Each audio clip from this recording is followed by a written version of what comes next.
এখানে আমরা আমল বলতে কি কি বুঝি? নামাজ, রোজা, হজ, যাকাত, সদকা জারিয়া, হালাল হারাম, জায়েজ না জায়েজ, পিতামাতার সেবা করা, প্রতিবেশীরকে ভালোবাসা মহব্বত করা, বা রুগীকে দেখা, এগুলো সব আমলের মধ্যে ইবাদতের মধ্যে। ঈমান কি? ঈমানটা কি? সেক্ষেত্রেই আমি খুতবার থেকে একটা আয়াত তেলাওয়াত করেছি, খুতবাতুল আহকাম। এটা অনেক মসজিদেই পড়ানো হয়, এই খুতবা দেওয়া হয়। এই খুতবা লিখেছেন যিনি হযরত মাওলানা আশরাফ আলী থানভী রহমতুল্লাহ আলাইহ। আমি ওনাদের কিতাব থেকেই বলি। এখানে আমি বলেছিলাম, এর মধ্যে লেখা আছে, ওয়া শাহাদু আল্লা ইলাহা ইল্লাল্লাহু ওয়াহদাহু লা শারীকা লাহু ওয়া শাহাদাতাম মিন কলবি ওয়াল লিসানি সুবহানাল্লাহ। এখানে একমাত্র আল্লাহ ব্যতীত কোনো মাবুদ নাই, আল্লাহ ছাড়া কোনো মাবুদ নাই, তিনি একক, তার কোনো শরীকও নেই। আমি সাক্ষ্য দিতেছি অন্তরে ও মুখে। আলোচনার বিষয় হলো আমার এখানে অন্তরে এবং মুখে।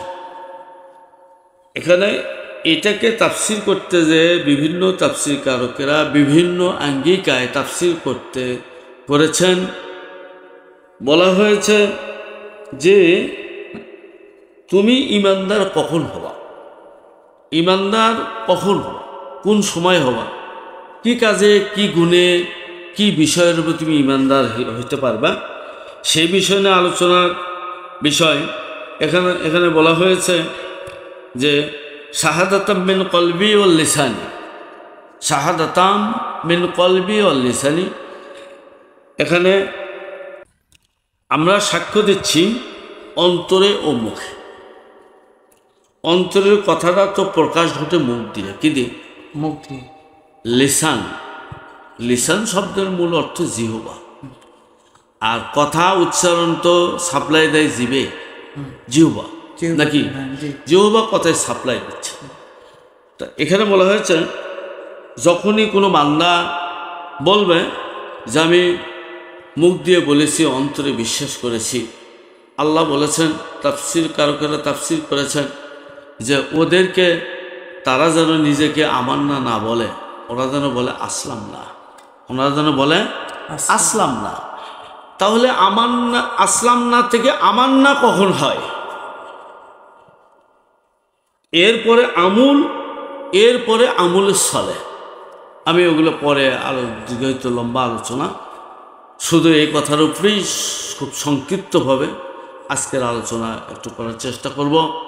সবাই অন্তরে কান্দে বোঝার চেষ্টা করবেন, জানার চেষ্টা করবেন। যেখানে খুতবার থেকে আমি বলেছি যে শাহাদাতাম মিন কলবি ওয়াল লিসানি, কোনো বান্দা যদি, কেউ যদি এই মুখ দিয়ে বলে এবং অন্তরে বিশ্বাস করে, এ ব্যক্তি ঈমানদার হতে পারবে না। আল্লাহ বলেছে ওদেরকে বলো তারা যেন নিজেকে আমান্না না বলে, তারা যেন বলে আসলাম না, কেবল স্বীকার করেছে। বলে কেন? বলে তুমি যতক্ষণ পর্যন্ত আসলাম নার বীজ অন্তরে রোপণ না করবে, যতক্ষণ পর্যন্ত আসলাম নার বীজ যখন মাটির মধ্যে থেকে না গোজাবে, এতক্ষণ পর্যন্ত তুমি ঈমানদার হইতে পারবা না, এতক্ষণ পর্যন্ত তুমি নিজেকে আমান্না বলো না। তো আল্লাহ এই যে মুখ দিয়ে বলেছি, অন্তর দিয়ে বিশ্বাস করেছি, স্বীকার করেছি, এর বীজ কিভাবে কথায় বপন করব? বীজ যদি বপন করতে চাই তাহলে তো মাটির দরকার। কিসের দরকার? বীজ কি আসমানে হবে? না, বাতাসে হবে না, বীজ হবে মাটির মধ্যে। মাটির বড় প্রয়োজন। তো কোথায়, কোন মাটিতে আমি বপন করব?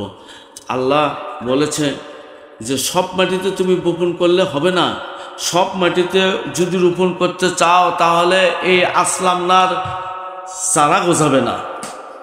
এই আসলামনার বীজ যদি তুমি বপন করতে চাও তাহলে সবচেয়ে বড় ওই মাটির প্রয়োজন। কোন মাটি? যেমন এই দেশে যদি আঙ্গুর করা হয়, আঙ্গুর কি খাওয়া যাবে? আঙ্গুর হবে কিন্তু চুকা লাগবে। তো এই জন্যে এই আসলামনার বীজ যেখানে সেখানে যদি বপন করো, এরকম আঙ্গুরের মতন হলে তোমার ইমানের মধ্যে বিভিন্ন ভুল থাকবে, তুমি ইমানদার হতে পারবে না পুরোপুরি, তুমি একসময় বিপদে পড়ে যাবে। এই জন্যে বাদান মূল কথা বলি সেটা হলো যে যদি তুমি আসলামনার বীজ রোপণ করতে চাও, তাহলে তোমাকে অবশ্যই আল্লাহ রসুলের মহব্বতের মাটির মধ্যে তুমি বপন করতে হবে। বপন করলেই হবে না, আবহাওয়াও লাগবে। আবহাওয়া বুঝলেন তো? আবহাওয়া কথাটা হলো যেমন সবসময় আম ধরে না, সবসময় আম ধরে না। বলে কেন ধরে না? বলে এখন ঋতু না। তো ঋতু কি? বলে আল্লাহর হুকুম, এখন হুকুম নাই। যখন আল্লাহর হুকুম হবে তখনই আম ধরবে। তা আল্লাহ বলল যে তুমি আসলামনার বীজ যখন তুমি বপন করবে আল্লাহ রসুলের মহব্বতের মাটির মধ্যে, তখন একটা আবহাওয়া লাগবে। কি আবহাওয়া লাগবে? বলে আল্লাহ রসুলের আদর্শের আবহাওয়া লাগবে। আল্লাহ রসুলের আদর্শের আবহাওয়া যখন তোমার এই বিষয়ের উপরে প্রতিষ্ঠিত হবে, তখন তোমার মধ্যে আসলামনার বীজ চারা গজাবে। তখন তুমি এরপরে বিভিন্নভাবে রিয়াজত, আমল, আকীদা যখন পোষণ করতে থাকবে, এরপরে আমল করতে থাকবে, তখন তোমার মধ্যে একটা আমান্নার বীজ গজাবে। তখন তুমি বলতে পারবে যে আমি ইমানদার হয়েছি। এই ইমানদার যখন তুমি হবা, তখন তোমার হলো এই ইবাদত কবুল হবে, আমলের সলে কবুল হবে। যেমন একটা কথা বলি আমি, মায়ের পায়ের নিচে সন্তানের বেহেশত, নাকি ভুল? তাই তো শুনি। হ্যাঁ, তাই তো শুনি। মায়ের পায়ের নিচে সন্তানের বেহেশত, সব ঠিক, কিন্তু ইমান যদি না থাকে, আল্লাহর পরে আল্লাহর হাবিব রসুল সাল্লাল্লাহু আলাইহি ওয়াসাল্লাম, এরপরে হলো মা। এরপরে কে? মা না পীর সাহেব? যদি কোনো ব্যক্তি বলে যে এরপরে পীর সাহেব, ভুল হবে। তুমি আয়াত আতিউল্লাহ ওয়া আতিউ রাসূলা ওয়া উলিল আমরি মিনকুম, আল্লাহ রসুল বলেছে যে আমার পরে যাকে তুমি মহব্বত করবে বেশি, সবচেয়ে বেশি মহব্বত ভালোবাসা দিতে হবে আমি রসুলকে। এরপরে যাকে মহব্বত করবে তিনি হলো তোমার মা, তিনি হলো তোমার মা। কোনো পীর সাহেব যদি এইভাবে শিখায় যে না এরপরে আমাকে ভালোবাসতে হবে, অবশ্যই এই পীর সাহেবটা ব্যবসার করার জন্যে, পুঁজি করার জন্যে যে ব্যবসা চালাচ্ছে, খোদার কসম ইনি জাহান্নামের দিকে ডাকতেছেন। ইনি পথ ভোলা মানুষ ভুল পথে নেওয়ার জন্য চেষ্টা করতেছে। এরকম প্রতারক ভণ্ডের পাল্লাই যাতে আমরা না পড়ি। ন্যূনতম একটা পীর সাহেব যদি হয়, ন্যূনতমভাবে কিছু না হলে একটা জুমা পড়ানোর ক্ষমতা থাকা লাগবে, নাকি বিষয়টা? এই জুমা পড়ানোর অভিজ্ঞতা থাকা লাগবে। এই জুমা পড়ানোর অভিজ্ঞতা যদি না থাকে, সে ব্যক্তি তোমাকে নামাজ কেমন করে আদায় হয় এটা কেমন করে শিখাবে, নামাজ কিভাবে পড়ে এটা তোমাকে শিখাবে, নামাজ কিভাবে কায়েম হয়, প্রতিষ্ঠিত হয় এটা তোমাকে কিভাবে শিখাবে। সেই জন্য মূল বিষয় যে এখানে বলা হয়েছে শাহাদাতাম মিন কলবি ওয়াল লিসানি, যখন তুমি অন্তর দিয়ে স্বীকার করবে, মুখ দিয়ে প্রকাশ করবে, এই মুখ দিয়ে প্রকাশ করাটা মুসলমান।